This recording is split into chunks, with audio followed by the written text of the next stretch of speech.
Salut la famille, vous allez bien? Présentation d'une nouvelle voiture aujourd'hui. Peugeot 308 Break. Signature GT. Au début j'ai négligé un peu ce modèle là, mais bon.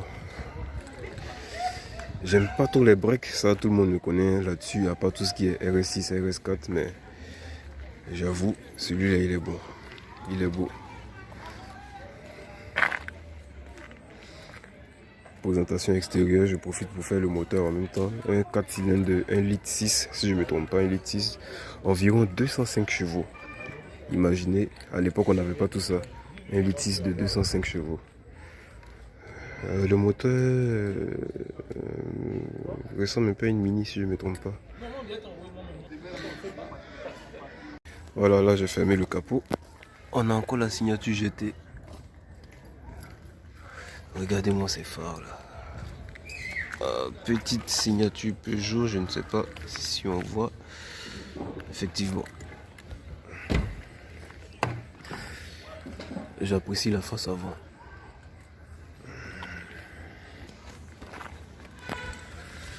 Encore la signature GT. Petite lumière sur le rétro.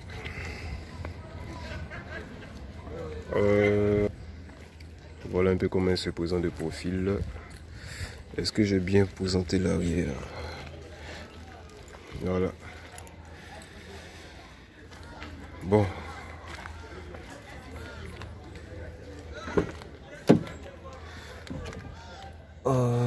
GT. N'oublions pas que nous avons, d'après ce que j'ai appris, signature GT encore.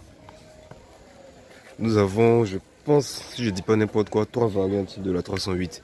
Il y a la normale, qui a aussi peut-être le pack GT. Il y a la GT et la GTI. Ah ouais, voilà de profil. Voici la normale. Elles ont le même aspect, hein. Mais c'est niveau motorisation qui change. Là on est sur un break de je ne sais plus 2000. Ah tiens, il a le 3 panneaux. C'est pas mal ça. On est sur un break de 2015 ou 2016, je ne sais plus. On va pas trop entrer dans les fiches techniques. Longueur, je ne sais pas trop, peut-être 4 mètres. Il a des jantes. Ah, c'est beau ces jantes là. Des 17 pouces. Ah non, non, non, merde. On a des 18 pouces. Ah ouais, des 18 pouces sur la 308. N'oublions pas qu'elle a un moteur 1,5 litre ou 1,6 litre de 205 chevaux minimum. Il y en a, elle part de 205 à 225 chevaux. Imaginez, c'est fou ça. 1,6 litre, 225 chevaux. Ou même 205 chevaux sur 1,6 litre, c'est fou quoi. J'aime bien ces rétros là.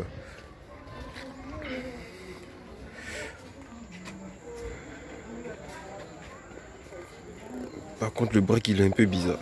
Ça, c'est mon avis personnel. Ah, j'aime bien ce toit panneau là. Ça reste mon avis perso sur les breaks. Je suis pas un grand fan à part RS6. Sinon, chacun son truc. Ah ouais, je trouve qu'il a une belle face avant.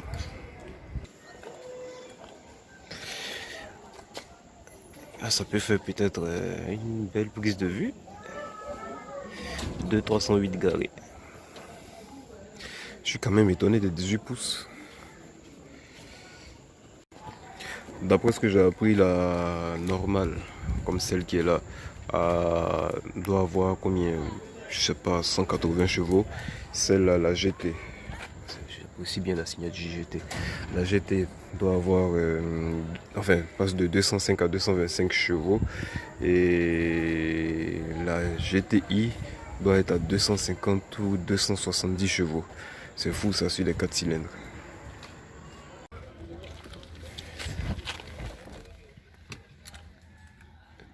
Là vous voyez le tableau de bord, enfin il est éteint. On n'a pas démarré encore la voiture donc. Merde, saloperie. Le volant est vraiment petit. Ah ouais, j'oubliais. On est sur une boîte manuelle. Est-ce qu'on arrive à voir? Boîte manuelle 6 vitesses, 4 vitres électriques, quelques surpiqûres rouges à ne pas négliger.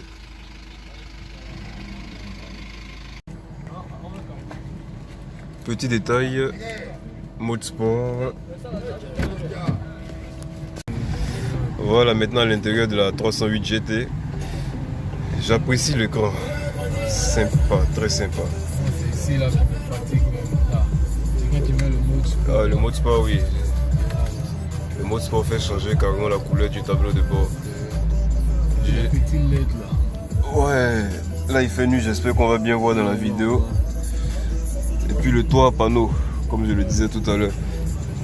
Tout à l'heure je disais, pour mon Peugeot, enfin, on les néglige un peu, mais il y a des modèles quand même qui réussissent quoi. Ouais. Mais moi aujourd'hui comme ça quand je suis allé faire changer les bougies là, il y a un gars qui me disait que je la néglige, mais depuis longtemps la Peugeot, la gamme GT, la GTI là, ouais. Que c'est le modèle c'est leur modèle de compétition comme AMG, comme RS. Si.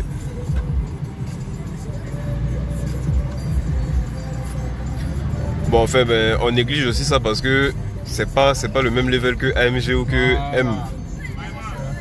Regarde qu'on a vu, pour un truc d'environ 225 chevaux, c'est beaucoup quand même pour un 4 cylindres. Oui.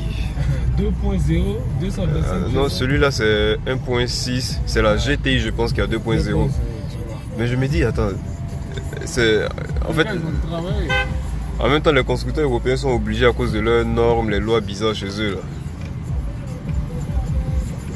Sinon c'est quand même fou. 2.0 bien 1.6 sur un 4 cylindres qui a 200 chevaux. 200 chevaux. Avant tu pouvais pas voir ça. Non, avant on pouvait pas passer les 406 là même là.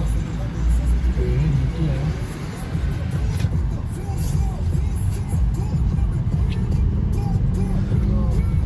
Bon, on va dire merci aussi à Bouba pour ce petit tour dans sa voiture. Elle a à vendre aussi en même temps au cas où.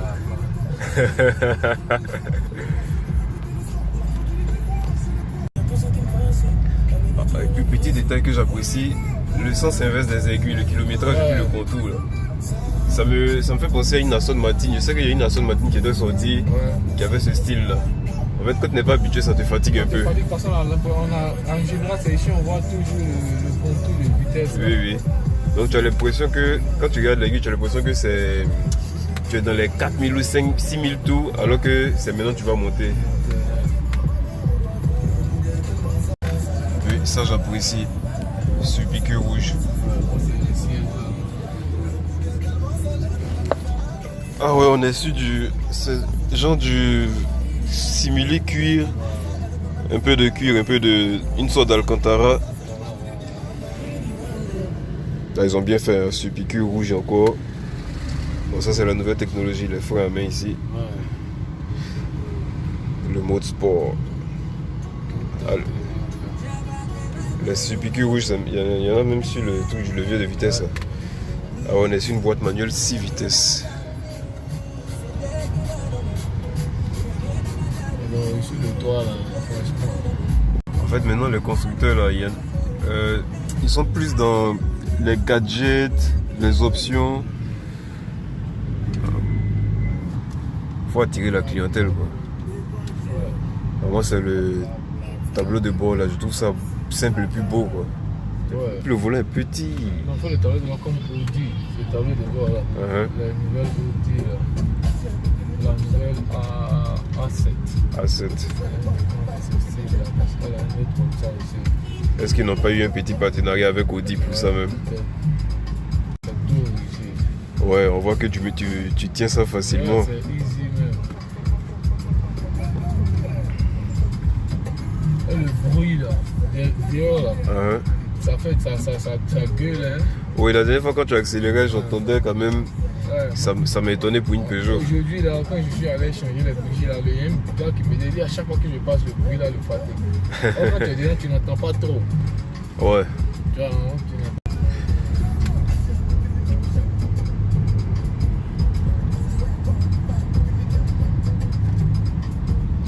Mais dis-moi, moi j'ai une question. Juste toi, tes appréhensions sur la voiture. Au début, quand tu as vu la voiture, tu t'es dit quoi? C'est une voiture normale et tout. Ouais.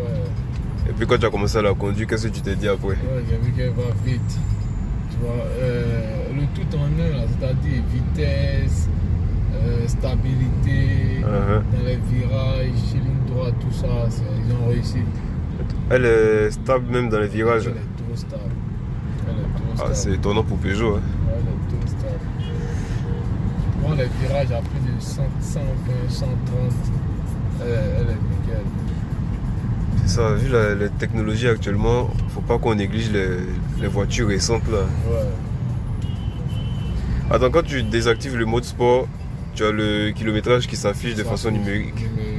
Ah, quand d'accord. le mode sport, il disparaît. Là, ça met power, boost, torque. Ouais. Ah, d'accord. Mais c'est bizarre, moi je pense que ça devait être l'inverse. Et Mais quand je mets, ça me met ici en HP, en sport. Ouais. C'est comme si ça te donne ça en KM, et ça te donne ça en HP. Horsepower, je pense que ça veut dire le nombre de chevaux, que tu utilises à l'instant T. C'est ce que je me dis. Mais moi je me dis, ouais, ça doit être ça, les chevaux que tu utilises en temps réel. Mais moi je me dis, logiquement quand on met en mode sport, on devait voir le kilométrage numérique là. Voilà. Ça t'évite de regarder chaque fois le compteur là-bas. Moi je vais chercher même à manipuler pour bien voir. Mais... Est-ce qu'il y a assez d'options pour voir tout ça là, comme sur les Mercedes ou BMW là? C'est ça. Là pour le moment tu es monté jusqu'à combien? 6000 tours ou bien 7000 tours avec? Actuellement? Non, depuis que tu roules la voiture. Ouais, je suis dans à 6000 tours, entre 6000 et 7000 tours. Ouais, c'est beaucoup hein. Ouais. Tu vois, c'est ça, je maintenant, parce que là, tu n'as plus de limite. C'est ce que je veux dire. Où tu as une limite, mais si c'est le cas, ils ont fait une erreur ici. Ouais, si c'est le cas, ils ont fait une erreur. Sinon, là, ça donne l'impression qu'il n'y a pas de limite. Mais ça sera bizarre de dire qu'il n'y a pas de limite aussi. Voilà. Ce qui m'a plu dedans, c'est qu'elle arrive à changer de trajectoire comme si c'était un châssis normal. C'est qu'ils ont bien travaillé là-dessus, hein. Ils ont réfléchi à tout ça. Quand tu ne sens même pas que c'est un break. Ouais.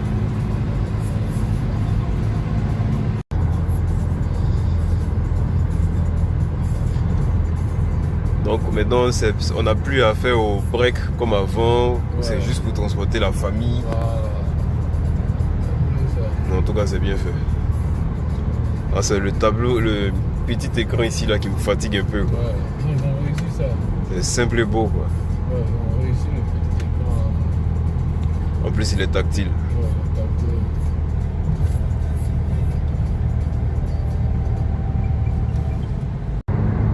Mais malgré qu'on roule avec la clim, enfin, sauf si je me trompe, j'ai quand même l'impression d'entendre un peu le bruit d'échappement. Ouais, 110. Il faut mettre la caméra devant. On a des virages.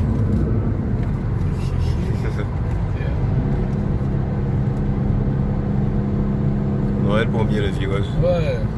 Mais j'ai l'impression qu'on entend quand même un peu l'échappement. Ouais, et ça, c'est avec les vitres montées. Ouais.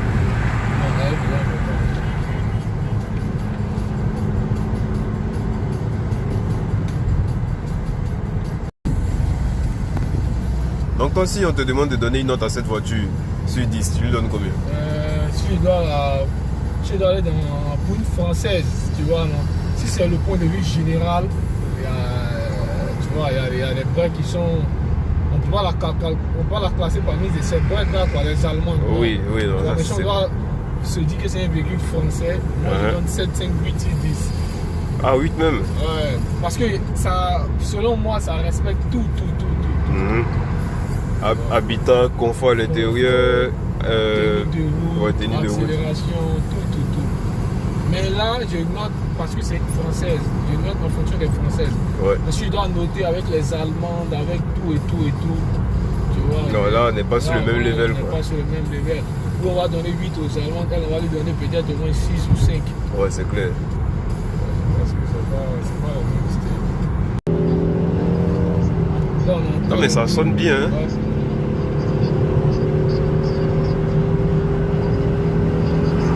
on a 140 virage à 140. Là, j'ai envie de dire, ce n'est plus une citadine. Hein. Ouais.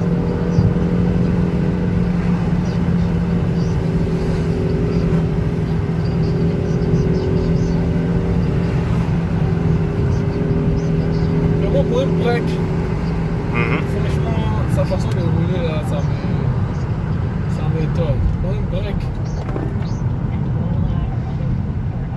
Ça donne pas l'impression que c'est un break.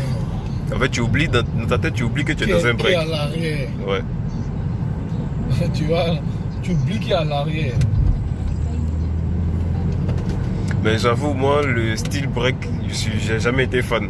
Je préfère la version normale, quoi. Mais tu sais que les breaks, c'est le châssis le plus stable dans toutes les gammes de véhicules. Ah bon? Ouais, le modèle break est plus stable que le modèle normal. Donc le modèle break a plus de chevaux en général que le modèle normal. Ouais, si tu as une M5, le modèle en E60 et en E61, le E61 a plus de chevaux que le E60. Tous les modèles. Même la CLA break, elle a un 45 AMG. C'est dans la vidéo d'Akram là même, le gars qui est venu avec sa CLA break. D'accord. Elle développe plus de chevaux. Ou le AMG, l'autre fait 381. L'autre on dirait il montait à environ à 410 ou 405 chevaux. Et donc, parce que... Regarde ici, là. Le changement de route, là. Il peut changer en même temps. C'est ça que je t'avais dit. Si, allez sur l'autre voie, là. Ouais, j'ai vu.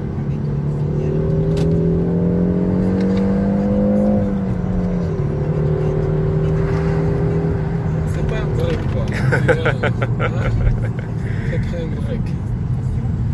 Non, franchement, Peugeot, vous avez réussi ce modèle. Non, c'est pas un break. Tu vois, parce que... Tu n'as pas peur de prendre des rites. Ouais. Tu peux te permettre de te faufiler. Voilà, là, c'est lancé. Et là, on est sur une pente. Ouais. Mais tu vois, elle continue à monter. Elle prend le virage 130, on va à 150. Elle monte vite.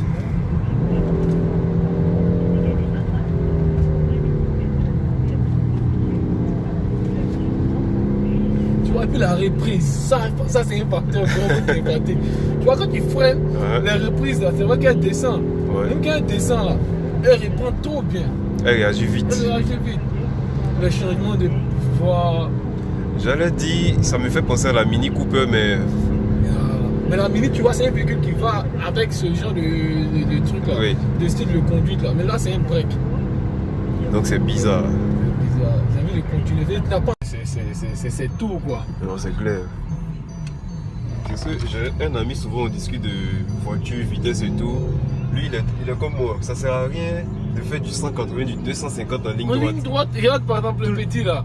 Mon petit, vous s'appelle Jacques. Ah oui, Jacques, ouais. Jacques. Il a vu les vidéos. Il dit un gars qui veut me défier. Et le gars est dans un AMG. Et puis quand il dit la vidéo de mercredi là. Voilà, le gars est dans un AMG, il a une ligne droite. Il va à Yamoussoukro et il allé jusqu'à 246. 246. Bon. Il dit, mais dis à ton gars là, que ça c'est normal. Tu es dans un AMG, c'est sur une ligne droite. Il dit, mais moi, selon moi, la vitesse là, c'est dans la rue. Les virages, les coups. Tout ça, ça va avec. Mais une ligne droite, tu accélères seulement et puis il dit tu es sur l'autoroute, habité Yamoussoukro. Il dit mais quand il y a des obstacles devant toi, tu arrives à te faufiler, tu arrives à... C'est tout ça la conduite quoi. C'est ça, il faut avoir le réflexe. Le réflexe, tu as tout dit même. Sinon bon, si c'est ça là, d'après mon ami, tu donnes une Bugatti Chiron à ta petite soeur même, ligne droite elle va te faire 400 tranquille quoi. Cette voiture là, franchement, il faut faire une vraie vidéo dessus quoi. Parce qu'elle est magnifique. Ouais. Pour un Peugeot, hein, pour une voiture française, un break en plus. Un break, c'est... Oh, ça déjà c'est une première vidéo. Ouais. Et la suite va venir. Ouais. Ouais, le bout du clignotant ça fait un peu bizarre. Ça, vraiment. Et puis on peut pas supprimer. Ça, tu vois, ça casse le tympan. On est tellement habitué au tic-tac, tic-tac. Voilà, toujours dans la Peugeot 308. Comme je le disais, le mode sport, on peut l'activer, le désactiver. Automatiquement, il change de couleur. Là, on est en mode normal. Si on le met en sport. Et moi, je trouve ça intéressant de la part de Peugeot. Mais Abaka, dis-moi, l'écran il est tactile. Ouais, il est tactile. Ouais, effectivement. C'est une bonne technologie. toi, il n'y a pas grand chose à dire. Le tableau de bord est simple, le volant est très petit. Très petit. J'imagine comment on peut se faufiler dans la circulation avec. Oh, le toit panoramique qu'ils ont réussi là. Ouais. Jusqu'à l'arrière. Ah, il va carrément à l'arrière. Vraiment le siège là. En fait, ils ont suppliqué là. En fait, ça c'est un véhicule que tu peux prendre pour mener ta famille et puis Voilà, c'est un véhicule de famille, man. D'après ce que je vois, on a de l'espace même à l'intérieur. Ouais. Bon, là, on a assez de circulation, donc on ne peut pas aller très vite. Ici. Ouais. Par contre, le bruit là, il fait chier. Quoi, le clignotant hein? Ouais.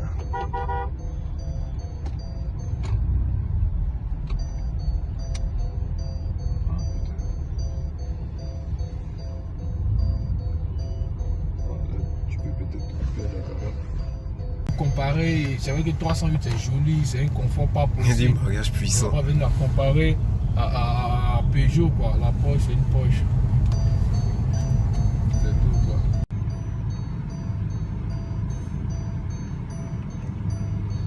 La caméra de recul aussi.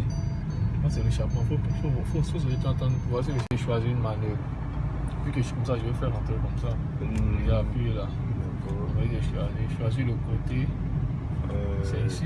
Ouais, normalement. Il est choisi comme ça. On m'a dit comme là. Les yeux en cours. Il attend les calculer, je suppose.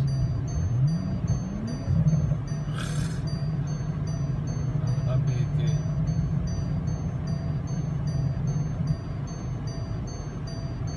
Bon. Apparemment, je pense que on doit le faire lorsqu'il y a des véhicules garés, si je ne me trompe pas. S'il y a des véhicules garés, là tu rentres entre les véhicules.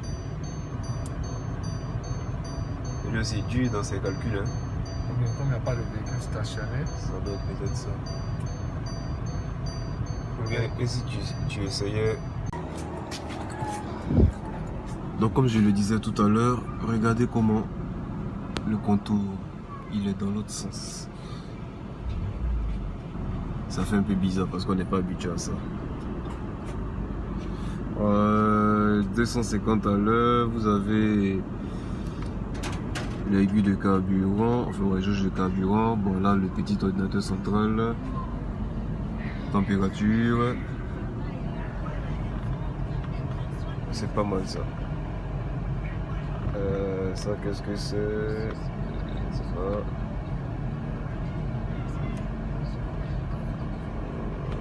Écran tactile, je trouve ça très sympa.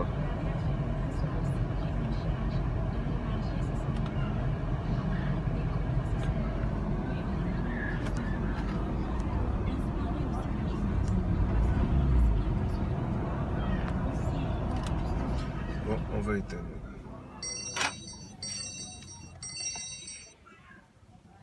Voilà.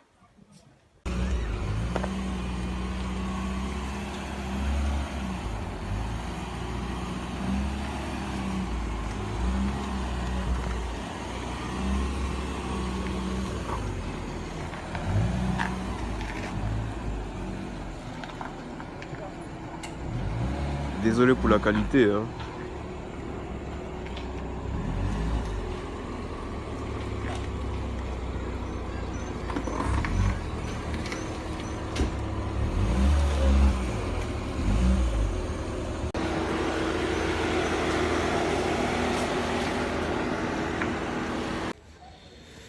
Donc voilà, c'était la petite vidéo avec la 308 GT. Merci d'avoir suivi.